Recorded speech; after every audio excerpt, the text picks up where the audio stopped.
here we have total operating time of 880 time units.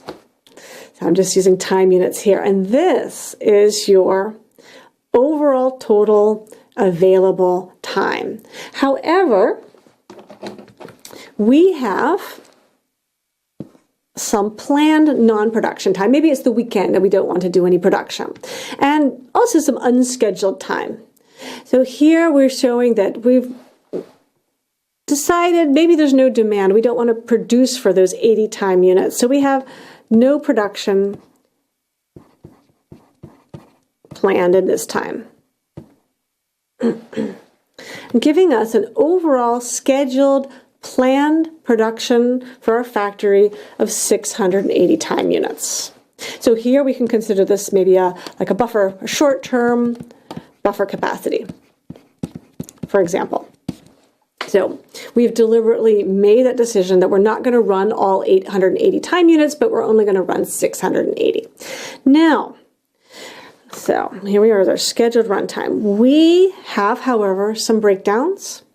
We also have some necessary setups or changeovers, meaning that of the scheduled runtime that's planned, we're actually only running the machines and producing products, or we're actually only have, because of the breakdowns and the changeovers, an available runtime of 550 time units.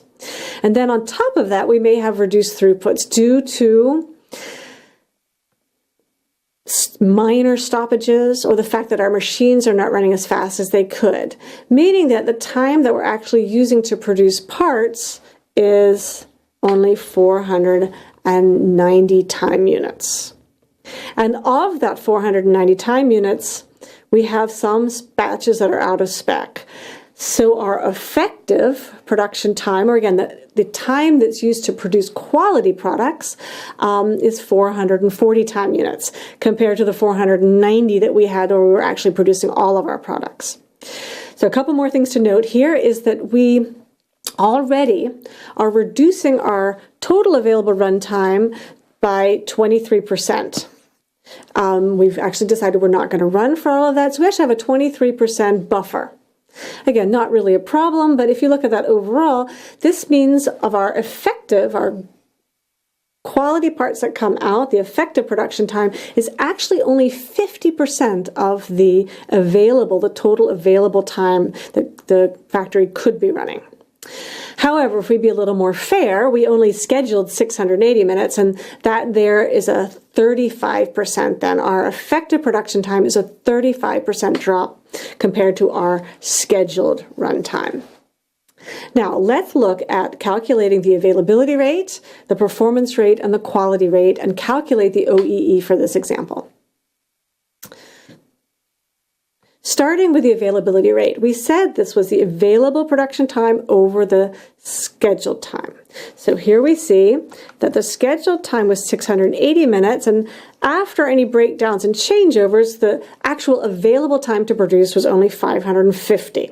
This gives us an availability rate of 81%.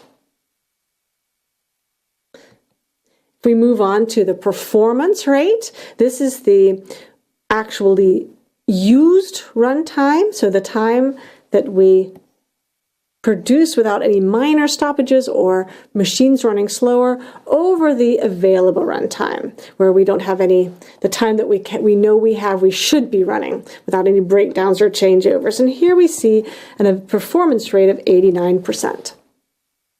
Finally, we come to our quality rate.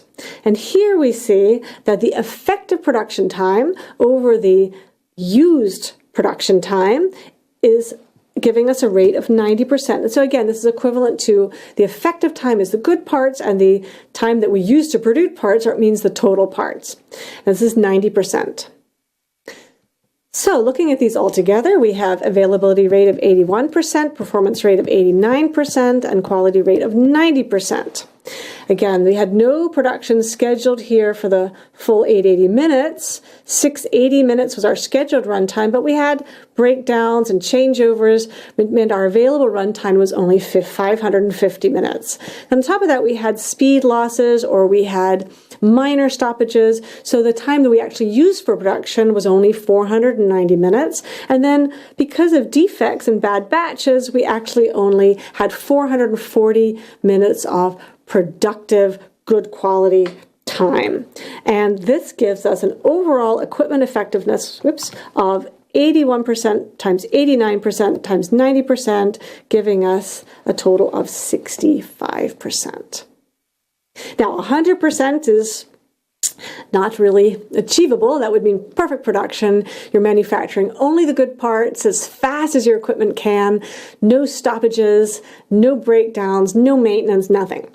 However, you start to look at your OEE and you start to track your OEE and even benchmark it to help you see what is causing the lower values and where you can make improvements. And typically 85% is sort of a world-class top value for discrete production. 65% you see that there can be some improvement, and OEE scores that are below about 50% or 40% are considered laggards, and often you see those types of scores when you first start to track your OEE.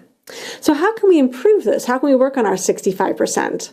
Let's look back at the 6 main losses.